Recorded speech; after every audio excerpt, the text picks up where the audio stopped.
This video is brought to you by my patrons. If you want to support, head over to patreon.com/Maggie Mae Fish. And by CuriosityStream.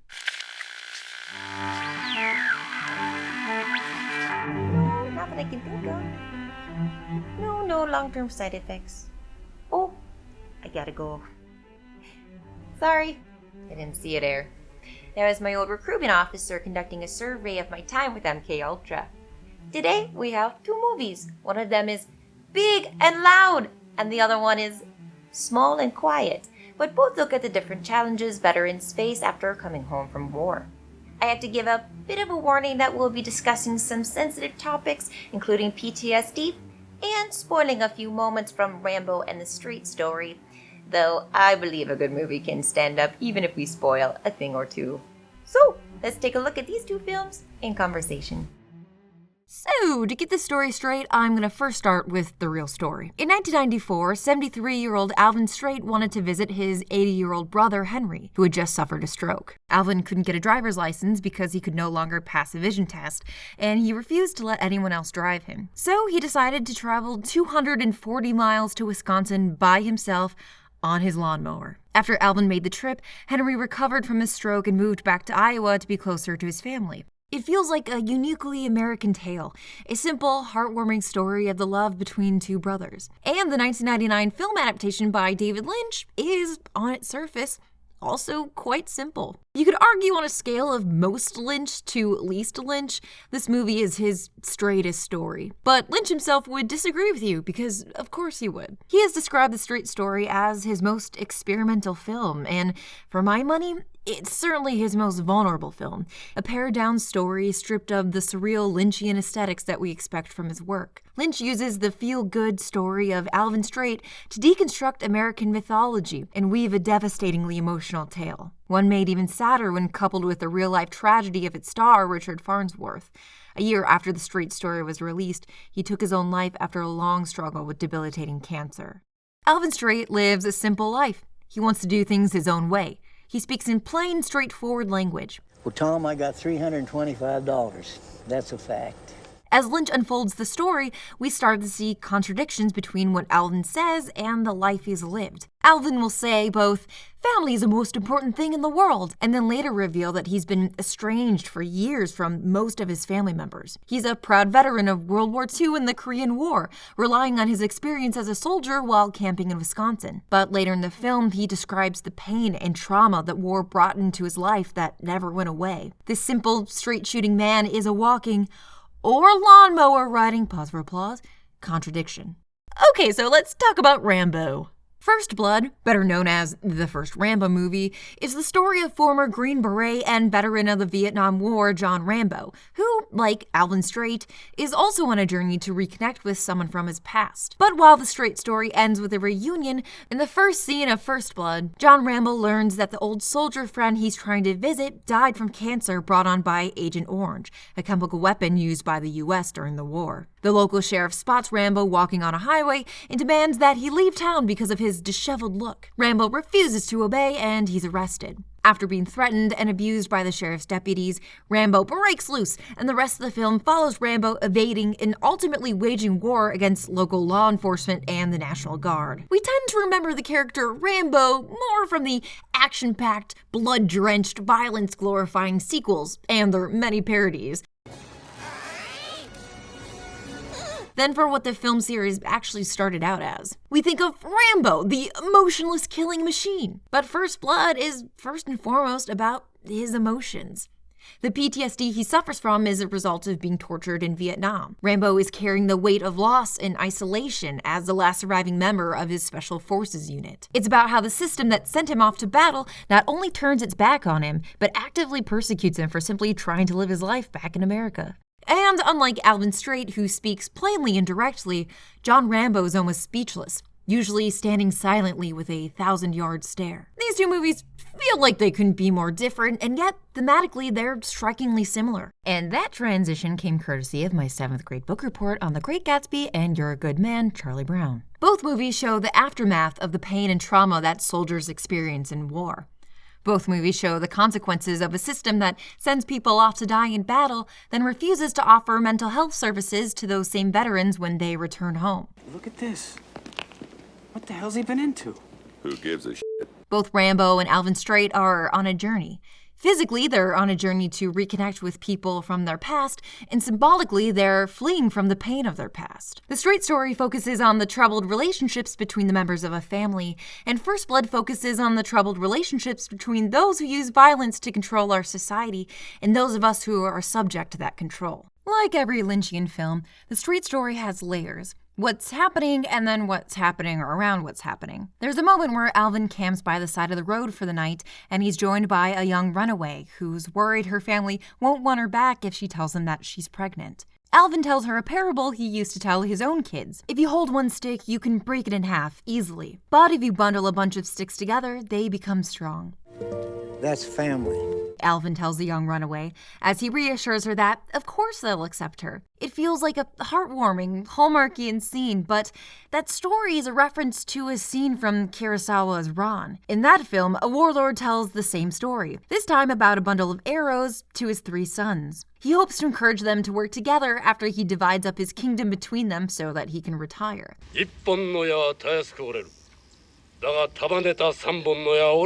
But his only honest son points out that their father got where he was by being a ruthless warlord, not being a kind man who got along with his political rivals. The honest son calls the exercise hypocritical, grabs the bundled arrows and applies enough pressure to break them. The son's refusal to follow his father's naive scheme for peace leads the warlord to exile him, pitting the brothers against one another and eventually leading to the destruction of the entire family. In the context of Ran, the story of the bundle is really a lesson about the foolishness of a father trying to control everyone around him, the futility of dictating how other people should lead their lives. And we already know that the simple parable Alvin tells this young woman isn't true for him either. The very journey Alvin is on is to repair a relationship with his brother that has been broken. On one level, it's a simple scene of an old guy and a young runaway eating hot dogs. On another level, it's a scene about the fallacy of patriarchal control in our own lives and in others. It's about the ocean of difference between reality and the things that we believe to be true. In the morning, the young woman is gone. Alvin sees that she's bundled the sticks together, suggesting that she's hopeful about returning to her family. And I love that David Lynch leaves these glimmers of hope throughout the movie. But we never see her again. We never find out if her family rejects her, took her back, or something in between. Rambo, on its surface, is also a fairly simple story.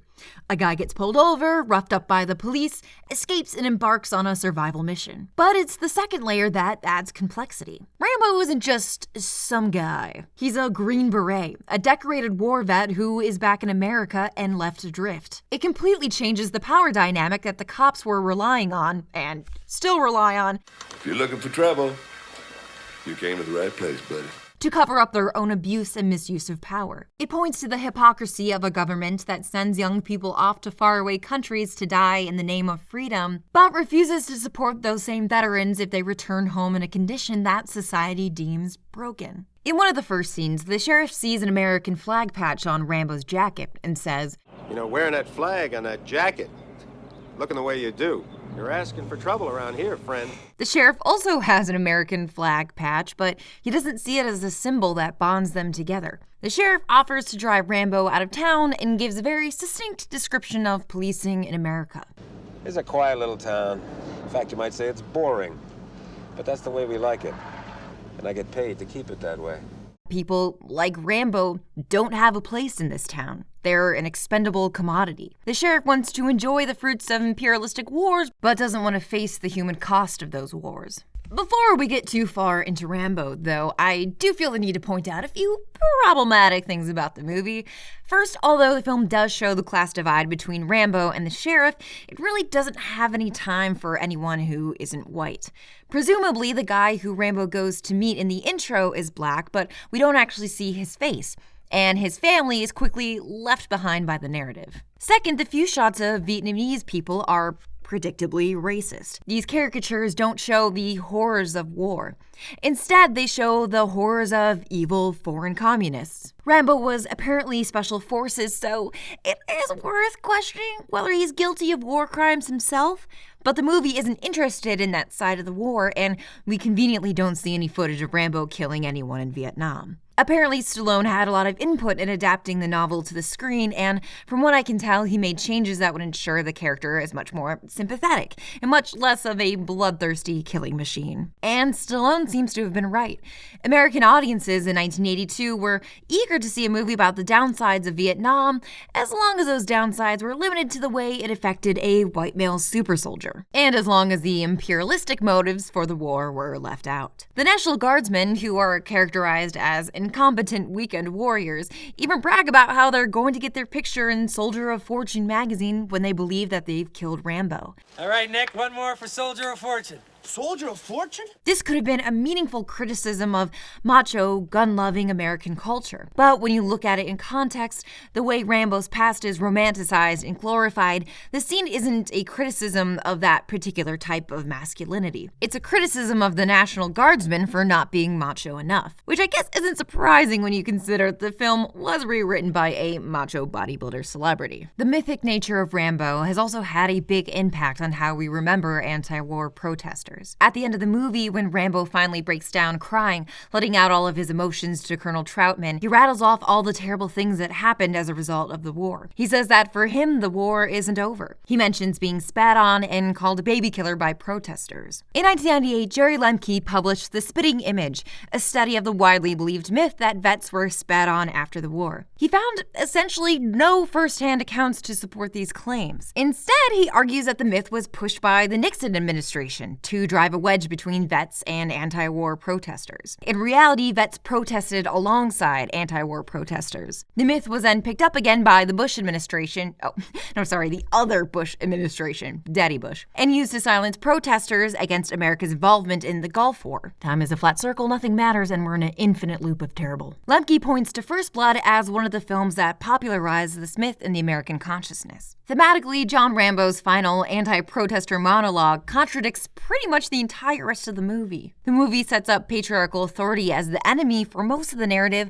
then suddenly shifts the blame to anti-war protesters in the last scene. You could read First Blood as a kind of ironic moral allegory, where Rambo's being punished for the sins that he committed in Vietnam. You could argue that in Vietnam, Rambo was the white supremacist sheriff who judged people at first glance, who quickly resorted to violence, and who justified it all by saying, "We're being paid to keep America safe and boring." So upon Rambo's return to America, these roles are reversed, and he's forced to suffer the same kind of violence and persecution that he brought to Vietnam. And the movie feels like it is doing that for the most part. But by that final speech, it's clear the movie isn't interested in that ironic depth or deeper meaning. And of course, from Rambo 2 onward, it turns into a straight action movie, shaking off all the potential complexity in favor of, what you think of when I say Rambo. The second movie in the series was panned at the time for being a schlocky, mindless, jingoistic bunch of nonsense, and honestly, it's pretty embarrassing. But First Blood itself has a lot to say about the ways in which American policing perpetuates their own problems by their use of excessive force, prejudice, lack of accountability, and the ways in which we abandon those who serve in the military, like the failures of the VA right here in the US. In the middle of the film, Rambo's speaking over radio to Colonel Troutman, telling him that when he got back to America, he tried to seek the colonel out for help, but he wasn't there.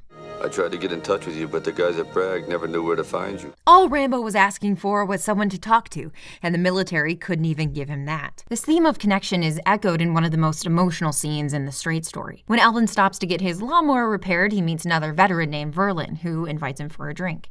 The two men bond over their traumatic experiences in World War II.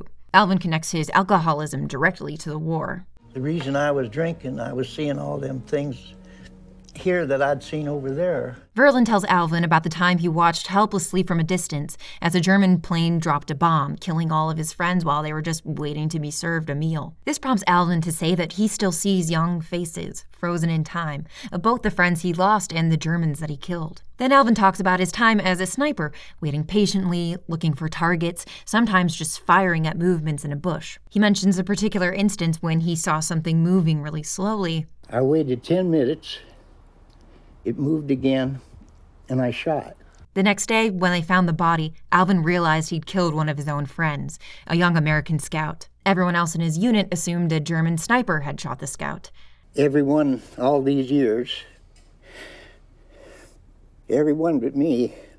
Alvin has carried that terrible secret with him his entire life and has never been able to speak it out loud until now. Later, Alvin, alone, looks up at the stars, thinking of all those lives that were cut short, and how simple human mistakes in war cost lives, and the ripples are felt throughout history. The scene in the bar is also a fascinating example of how the three-act structure can be used in unconventional ways to produce an emotionally powerful story. In conventional Hollywood three-act structure, about 3/4 of the way through a 2-hour movie, you'll find the low point, or all is lost moment. This is when the protagonist suffers a terrible defeat. It usually involves literal or symbolic death. This low point leads to Act 3, where the protagonist is reborn and finally finds the confidence and means of winning in the end. For Alvin Straight, the all is lost moment is fascinating because it's literally just him speaking honestly about one of his deepest, darkest secrets for the first time ever. One of the guiding principles of filmmaking is show, don't tell, so you might expect the scene not to work. But the Straight story shows us that speaking can be a powerful act. Dialogue doesn't have to just be exposition. A character sitting quietly at a bar, revealing something they've buried deep inside, can be as emotionally powerful as an action-packed VFX sequence. Alvin's decades-long struggle was emotional and internal. But over the years, it resulted in tangible, external consequences. His ruined relationship with his brother, his alcoholism, and his shame and regret. And the scene in the bar is a culmination of that battle against himself.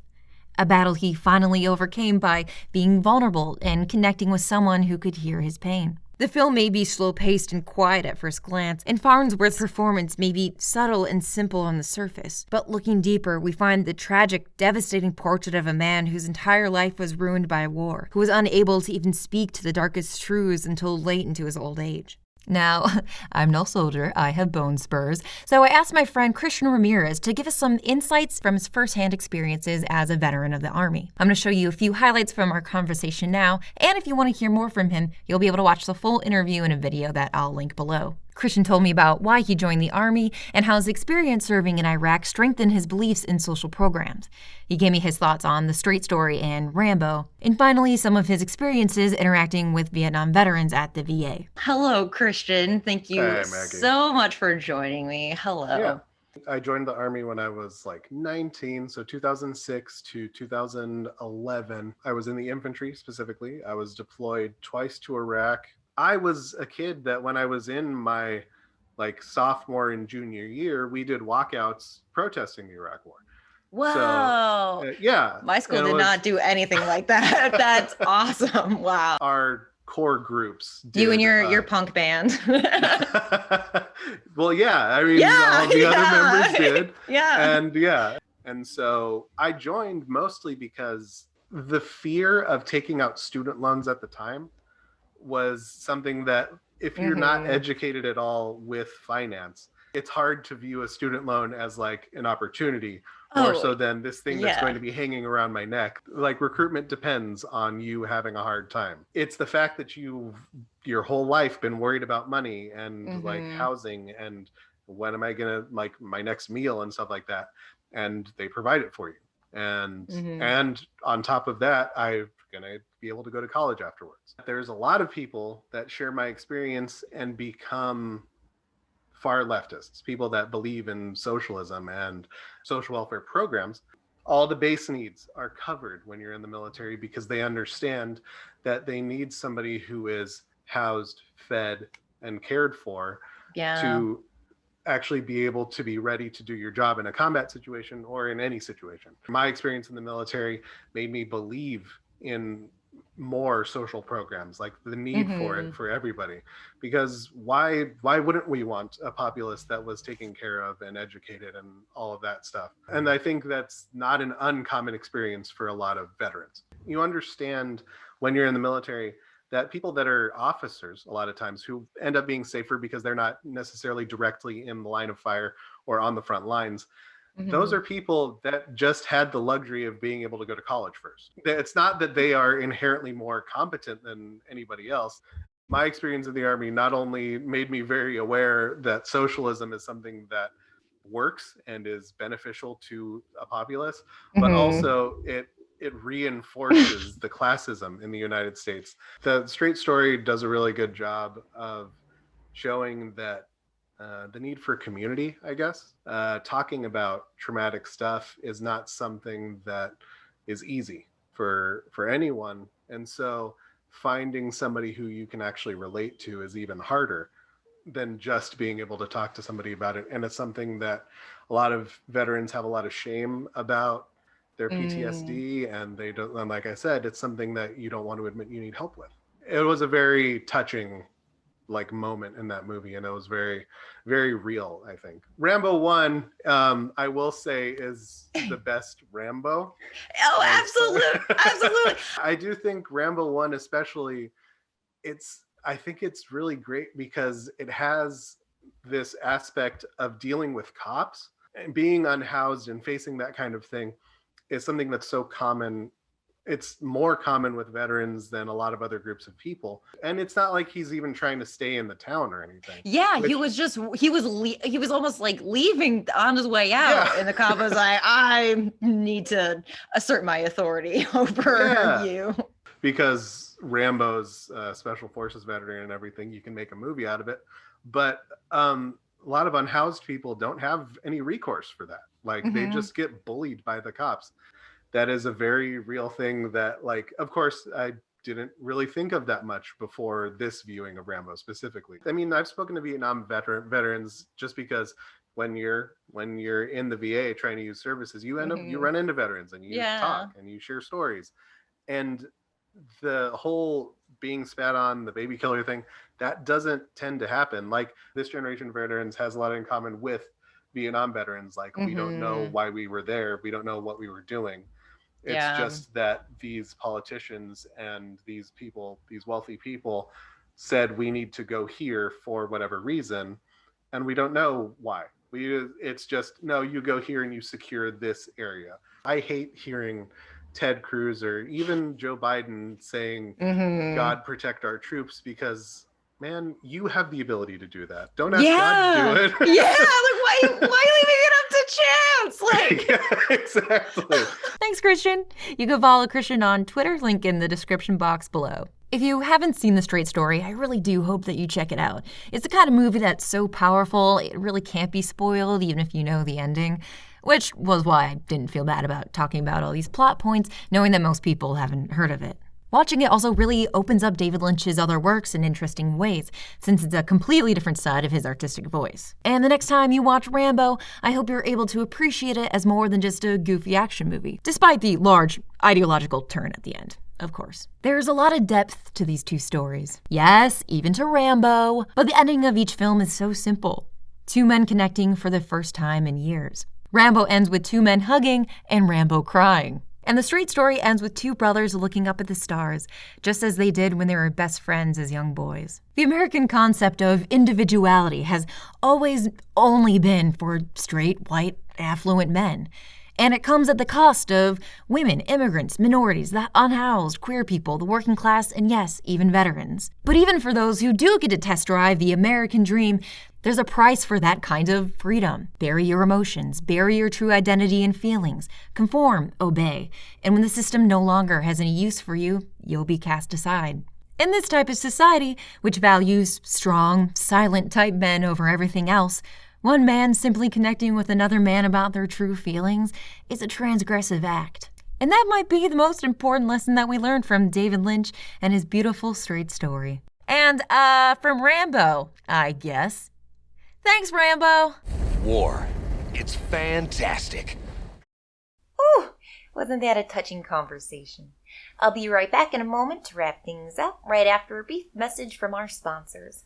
This video is brought to you by CuriosityStream, the streaming service that brings hundreds of documentaries right to your fingertips. Documentaries like The Vietnam War: Hidden Traces, which looks into traces of war that are still present all over Vietnam, like the long-term devastating effects of Agent Orange on the environment. And when you sign up for CuriosityStream, you'll get a free subscription to the Streamy Award-nominated Nebula, a platform for creators like myself, Patrick Willems, and Lessons from the Screenplay. It's a place where we can leave our unfettered film analyses so our videos don't live and die by the ever-changing YouTube algorithm. Sign up for CuriosityStream with my link in the description, get your Nebula subscription for free, and next time you tell your boss you're busy, you won't be lying.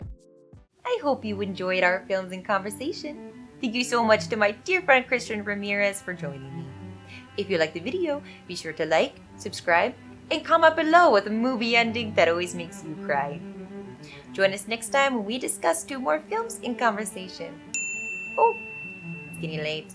Time to astro project myself into a warm lavender bubble bath.